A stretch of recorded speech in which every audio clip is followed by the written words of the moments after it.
안녕하세요. 충현 아카데미 성도 여러분 만나서 반갑습니다. 지난 시간에는 인간론에 대해서 살펴보았는데요. 우리 인간이 하나님의 존귀한 형상으로 지음받았고 그러나 타락하여서 하나님의 형상을 잃어버렸다고 말씀드렸습니다. 그래서 그 죄의 결과와 그 비참에 대해서 살펴보았고요. 오늘 이 시간에는 우리 인간이 이렇게 타락하게 되었으니 이제 하나님께서 우리를 사랑하셔서 구원의 방법을 열어놓지 않겠습니까? 그래서 우리를 위해서 우리를 구원하기 위해서 이 땅에 내려오신 예수님에 대해서 살펴보는 시간을 갖도록 하겠습니다. 그래서 그것을 기독론이라 그러는데요. 예수님이 어떤 분이시고 또 그분이 어떤 사역을 하셨는지에 대해서 살펴보는 시간을 갖겠습니다. 지난번과 마찬가지로 중요한 질문들을 던지고 거기에 대한 간단한 답변을 제시하는 방법으로 진행하도록 하겠습니다.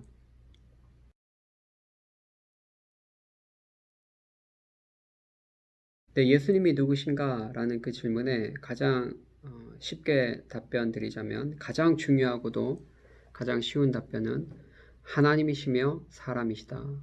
참 하나님이시며 동시에 참 사람이 되신다라는 것입니다. 더러 어떤 분들은 예수님을 믿고 예수님의 그 희생의 삶을 우리가 따르고 배우려고 하고 제자의 길을 걸으면 되는 것인데 무슨 예수님이 참 하나님, 참 사람 그런 교리가 무엇이 필요하냐. 그런 교리에 얽매여서 살 것이 아니라 우리가 예수님을 닮아가면 예수님을 사랑하면 된다. 이것이 신앙의 본질이고 예수님이 참 사람이다. 혹은 참 하나님이다. 그런 교리적인 것에 우리가 얽매이지 말아야 된다. 라고 말씀하시는 분들이 더러 있습니다. 그러나 성경은 그렇게 말하지 않습니다, 여러분. 성경은 예수님이 참 사람임을 부인하면 적그리스도다.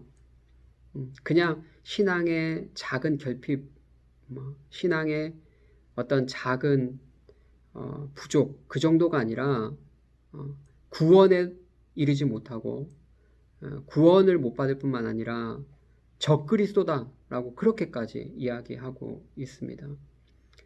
그러니까 이런 기독교의 중요한 교리를 올바로 이해하고 붙잡는 것이 얼마나 중요한지 우리에게 알려주고 있는 것이죠. 특별히 예수님에 대해서는 더 그렇습니다. 그래서 예수님이 참 하나님이시고 그리고 참 사람이 되신다라는 것은 반드시 믿어야 되고 확고히 붙잡아야 될 중요한 교리다라는 것이죠. 예수님이 참 하나님이다라는 것은 성경에 곳곳에 잘 나와 있습니다.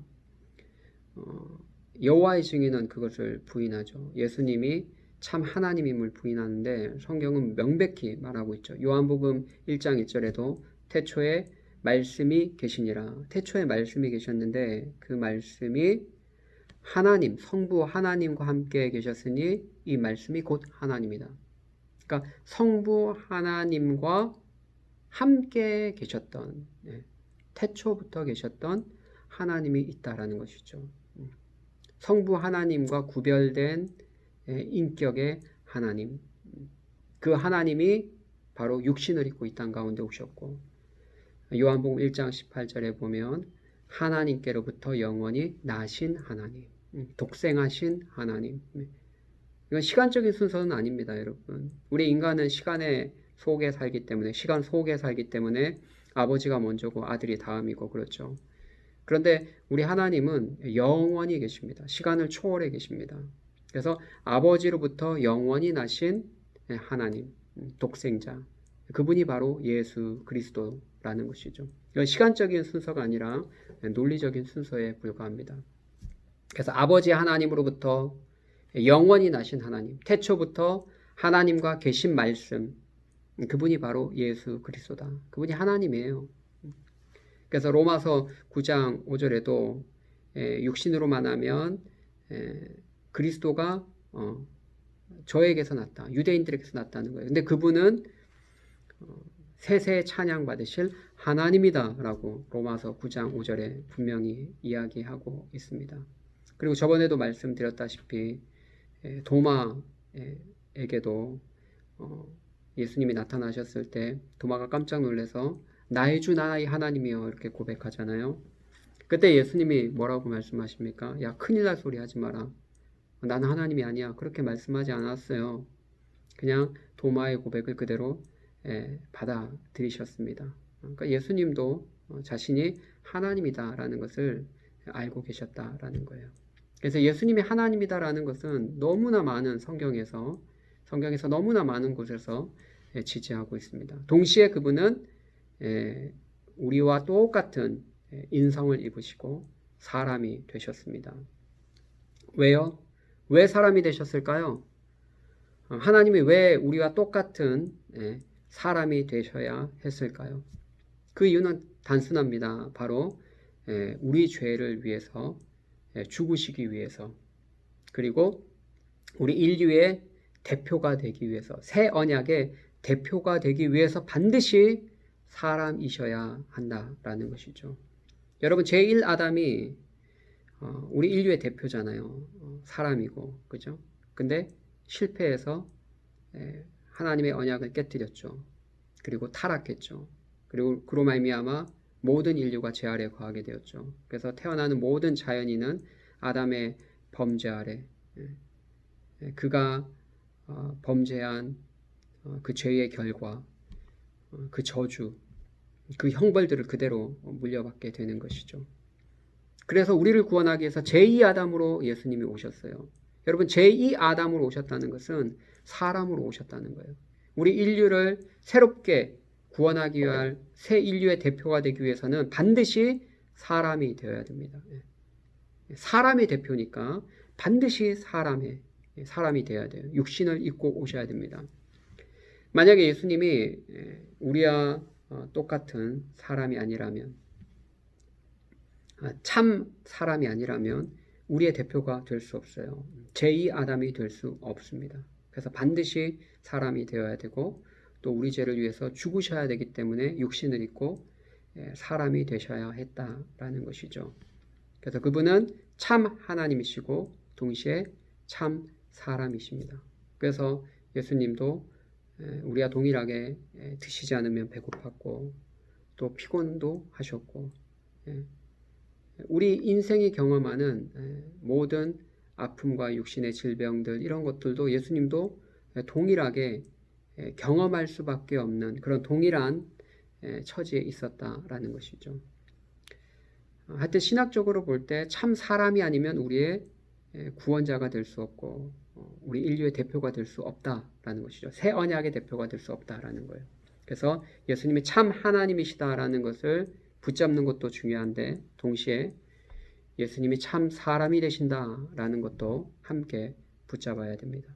그래서 사도 바울은 요한일서 4장에 뭐라고 얘기합니까? 예수 그리스도께서 육체로 이 땅에 오신 것을, 그죠? 육체로 오신 것을 시인하는 자마다 하나님께 속했다. 그러나 그것을 시인하지 않으면, 예수님이 육체로 오신 것을 거부하고 믿지 않는다면 적그리스도다. 그렇게 가르치는 사람들은 적그리스도다라고 심지어 이야기하고 있습니다. 우리 충현의 아카데미 성도 여러분, 예수님이 참 하나님이시고, 그리고 우리를 위해서 이 땅에 참 사람으로 오셨다는 것 반드시 기억하시고 믿으시기를 주님의 이름으로 축복합니다.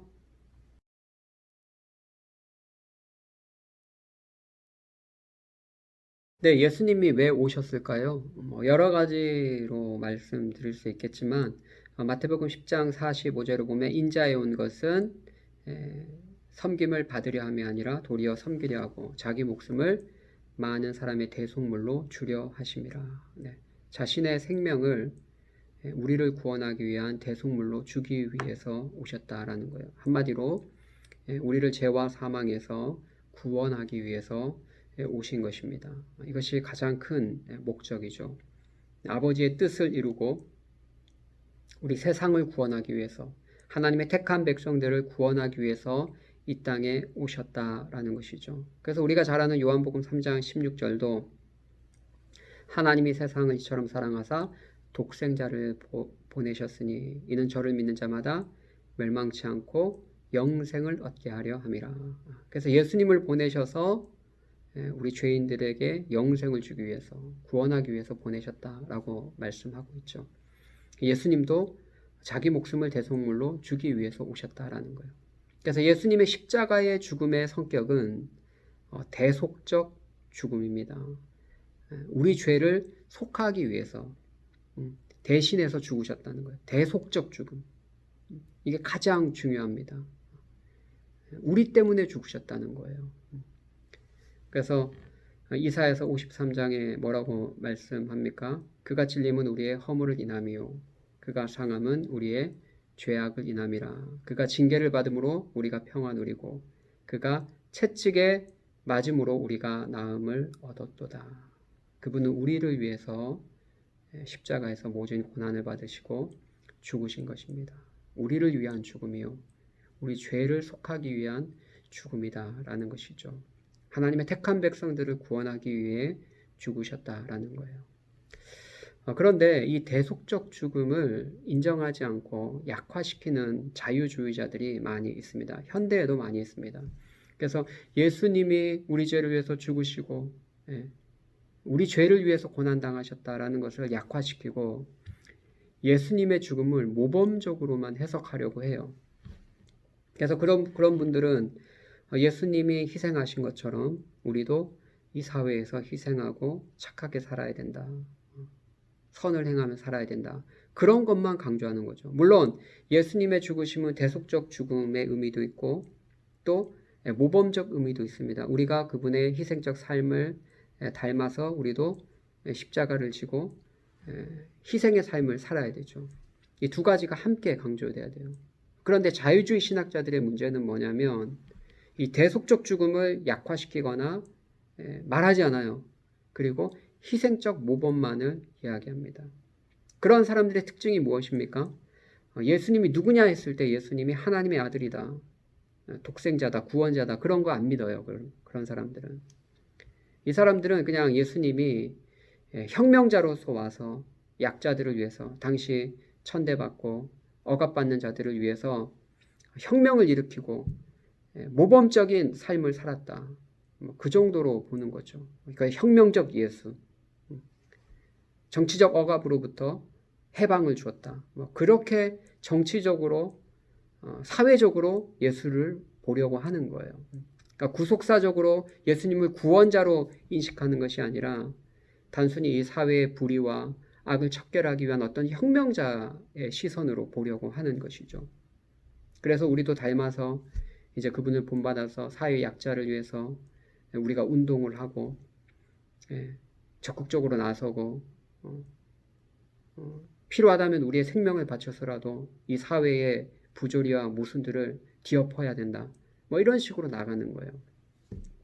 어디가 좋아하겠어요? 운동권 계열, 그죠? 사회주의 운동하는 사람들, 이런 사람들이 예수님을 이용해서 자신들이 가지고 있는 이데올로기에 예수님을 껴 맞춰서 해석하고 또 가르치는 것이죠.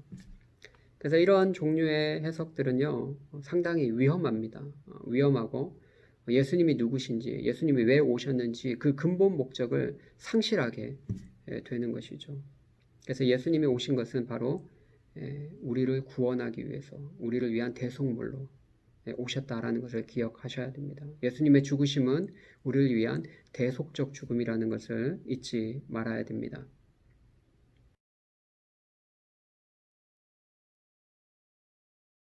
왜 예수님만이 유일한 길이냐? 그것은 당연하죠. 성경에 나와 있으니까요. 성경에 사도 베드로도 이야기하죠. 다른 이로서는 구원을 얻을 수 없나니 천하 인간의 구원 얻을 만한 다른 이름을 우리에게 주신 일이 없다. 예수 외에 구원받을 만한 다른 이름이 없다. 분명히 천명하고 있습니다. 예수님도 말씀하죠. 내가 곧 길이요 진리요 생명이니 나로 말미암지 않고는 아버지께로 갈 자가 없다. 예수님만이 유일한 길입니다. 하나님께로 갈 수 있는 유일한 길은 예수님밖에 없습니다. 요즘 종교다원주의 포스트 모던 시대에 다른 종교에도 구원의 길이 있다. 우리 기독교도 예수를 믿는 것도 많은 구원의 방법 중에 하나다라고 말씀하는 분들이 많이 있지만 우리는 그렇게 생각하지 않습니다. 왜냐하면 성경이 그렇게 말하고 예수님이 그렇게 이야기했기 때문에 우리는 그것을 그대로 수납하고 있습니다. 또 그렇게 우리가 믿어야 될 신학적 이유는 모든 사람은 죄인이거든요. 본인도 죄인인데 누구를 구원한단 말입니까? 그러나 예수님은 죄가 없으신 하나님이시죠.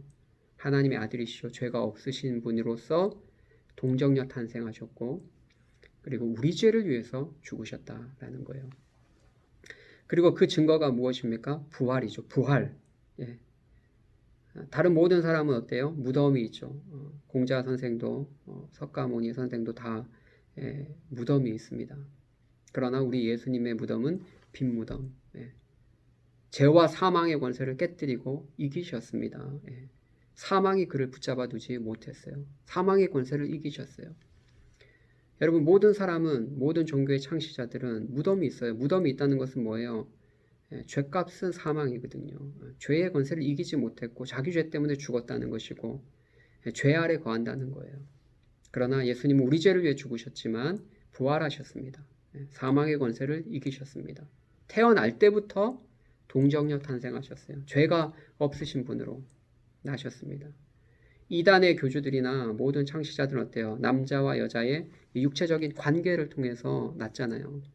다 육적인 어머니 아버지가 있잖아요. 근데 예수님 어때요? 여인의 후손으로. 동정녀 탄생. 남자와 여자의 육체적인 관계가 아니라 동정녀. 여인만 있는데 성령으로 말미암아 거룩하게 잉태되셔서 나셨습니다. 그래서 남자의 후손이 아니에요. 그렇기 때문에 죄 아래 나지 않았습니다. 아담의 죄 아래 나지 않고 동정녀 탄생하신 거예요. 죄가 없는 상태에서. 원래 죄가 없으신 분이 죄가 없는 상태로 동정녀 탄생하셔서 인류의 구원자가 되셨습니다. 그래서 여인의 후손으로 창세기 3장 15절 말씀처럼 유일하게 여인의 후손으로 나신 거예요. 그래서 뱀의 머리를 깨뜨리고 우리를 구원하신 구원자가 되셨다라는 것이죠. 그래서 예수님밖에 없어요. 그분은 원래 하나님의 아들이요. 죄가 없으신 분이요. 또 동정녀 탄생하셨고 또 우리 죄를 위해서 죽으셨으나 사망의 권세를 깨뜨리고 이기셨다. 그렇기 때문에 그분밖에 우리의 구원자는 없습니다.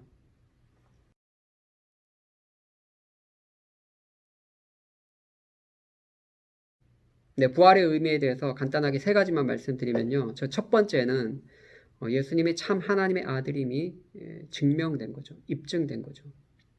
유대인들은 어떻게 생각했습니까? 유대인들은 예수가 하나님의 아들이 아니라고 생각했죠. 자기가 하나님의 아들이라고 착각하고 다니다가 결국은 하나님의 저주를 받아서 십자가에 못 박혀 죽임당한 그런 어리석은 사람으로 혹은 정신병자 취급을 했습니다. 미치광이 취급을 한 거죠. 그러나 예수님이 부활하심으로 우리 죄를 위해서 죽으셨지만 사흘 만에 다시 부활하심으로 그분의 말이 참 맞구나. 그가 진짜 하나님의 아들이고 구세주구나. 하나님의 아들임을 만방에 선포하셨다라는 것이죠. 그래서 사도 바울도 예수님을 믿지 않다가 다메섹 도상으로 가는 길에 부활하신 예수님을 만나고 깨달은 거죠. 그분 말씀이 맞구나. 그분이 진짜 하나님의 아들이었구나 라는 것을 깨닫게 된 것이죠. 그래서 로마서에 보면 그가 부활하심으로 말미암아 하나님의 아들이심을 만방에 선포했다라고 이렇게 말씀하고 있습니다. 그래서 첫 번째 의미는 예수님이 참 하나님의 아들임을 입증했고 만방에 선포한 그런 신학적 의미가 있겠습니다. 두 번째는 어떤 의미가 있을까요? 두 번째는 아까 말씀드렸다시피 사망의 권세를 깨뜨리고 이기셨다. 모든 인간들은 사망 안에, 죄삭은 사망이니까요. 사망 아래 거하고 이 죽음의 권세를 이길 수 없는데 예수님이 부활하심으로 사망의 권세를 이기셨다라는 것을 보여주셨다는 것이죠. 세 번째는 무엇일까요? 세 번째는 부활의 첫 열매가 되셨습니다. 그분이 부활하심으로 말미암아 예수 안에서 잠드는 자들, 예수 안에 있는 사람도 그분처럼 부활하게 될 것을 보여주신 것이죠. 여러분 사과나무의 사과가 첫 번째 사과가 열리면 두 번째, 세 번째 차례차례 다음 사과도 열릴 것을 기대하는 것이죠. 그분이 부활의 첫 열매가 되셨습니다. 아니 목사님 구약 시대에도 엘리야가 살린 그 과부의 아들도 있고 또 예수님도 나사로도 살렸고 뭐 죽었다 살아난 사람들이 더러 있지 않습니까? 그들이 부활의 처음이 아닐까요? 예수님은 한 네 번째, 다섯 번째 되는 것 같은데요. 그렇게 생각하시는 분이 있을 수 있는데 그것은 부활이 아닙니다, 여러분. 예수님 전에 있었던 부활은 사실 부활이 아니라 일시적인 부활 혹은 소생이죠. 왜요? 그들은 살아났지만 다시 죽었잖아요. 근데 예수님은 어때요? 다시 죽지 않는, 썩지 않는 몸으로, 신령한 몸으로 완전한 부활을 첫 열매로서 하셨다라는 것이죠. 그래서 예수님은 부활하신 이후에 지금도 살아계십니다. 지금도 하나님 보좌 우편에서 우리를 위해서 간구하고 계시다라는 것이죠. 그래서 예수님이 부활의 첫 열매가 되셔서 그분 안에 그분을 믿고 따르는 자들이 부활할 것을 기대할 수 있도록 해주셨다. 그래서 부활의 첫 열매가 되셨다. 첫 번째가 뭐라고요? 예수님이 참 하나님의 아들임을 선포하셨다. 두 번째는 사망의 원죄를 깨뜨리셨다. 세 번째는 부활의 첫 열매가 되셨다. 그래서 우리에게 부활의 소망을 주셨다라는 것입니다.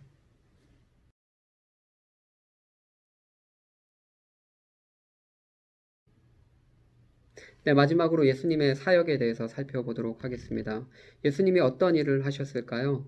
네, 마태복음 9장 35절에 보면 잘 나와 있습니다. 예수님께서 온 동네 그다음 마을을 돌아다니시면서 하신 일들이 나오는데요. 첫 번째는 회당에 들어가서 가르치셨습니다.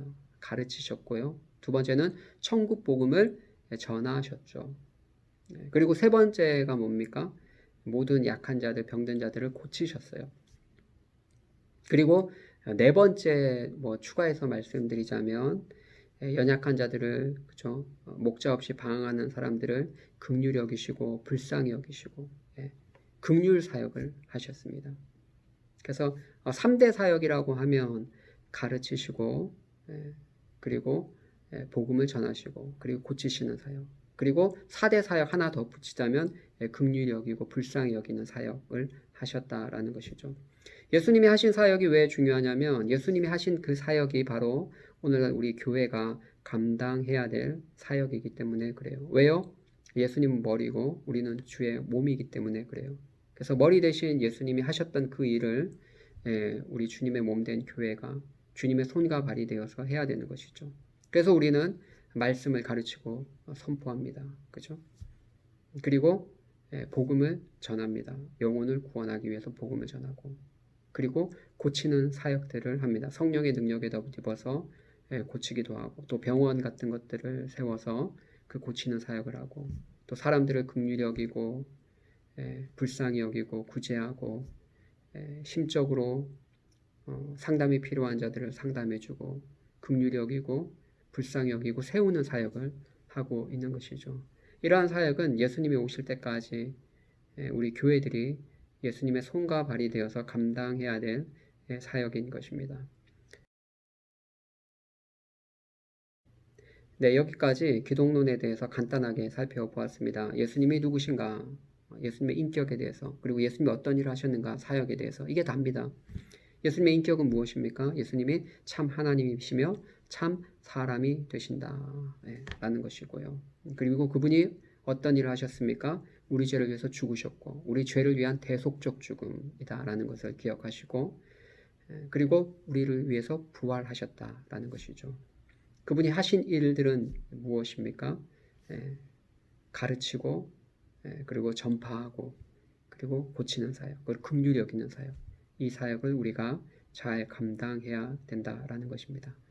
감사합니다. 다음 주에 뵙겠습니다.